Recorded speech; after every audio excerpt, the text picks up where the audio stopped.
তুমি ছুঁয়ে দিলে হায় আমার কি যে হয়ে যায়।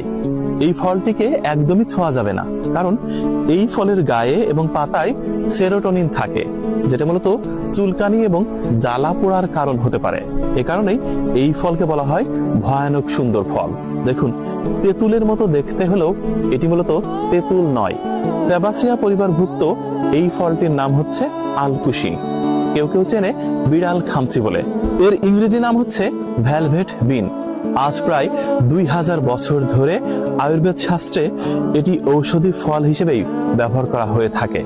শুধু তাই না, গুয়েতেমালায় এই গাছের পাতাটি সবজি হিসেবে খাওয়া হয়ে থাকে। তারা মনে করে এই গাছের পাতা সবজি হিসেবে গ্রহণ করলে অনেক রোগ থেকে নিজেকে নিরাপদ রাখা যায়।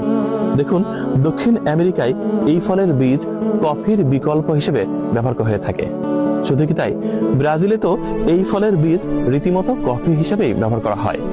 বাংলা সাহিত্যেও এই ফলের অনেক জায়গায় বর্ণনা আছে। এই ধরুন, বিভূতিভূষণ বন্দ্যোপাধ্যায়ের পথের পাঁচালী উপন্যাসে অপু তার বাবার সাথে যখন নীলকণ্ঠ পাখি দেখতে বের হয়েছিল, তখন এই ফলের কথা বর্ণনা করা হয়েছিল। বলা হয়েছিল, তুমি আমায় চেনো কি? এটি সেই ফল।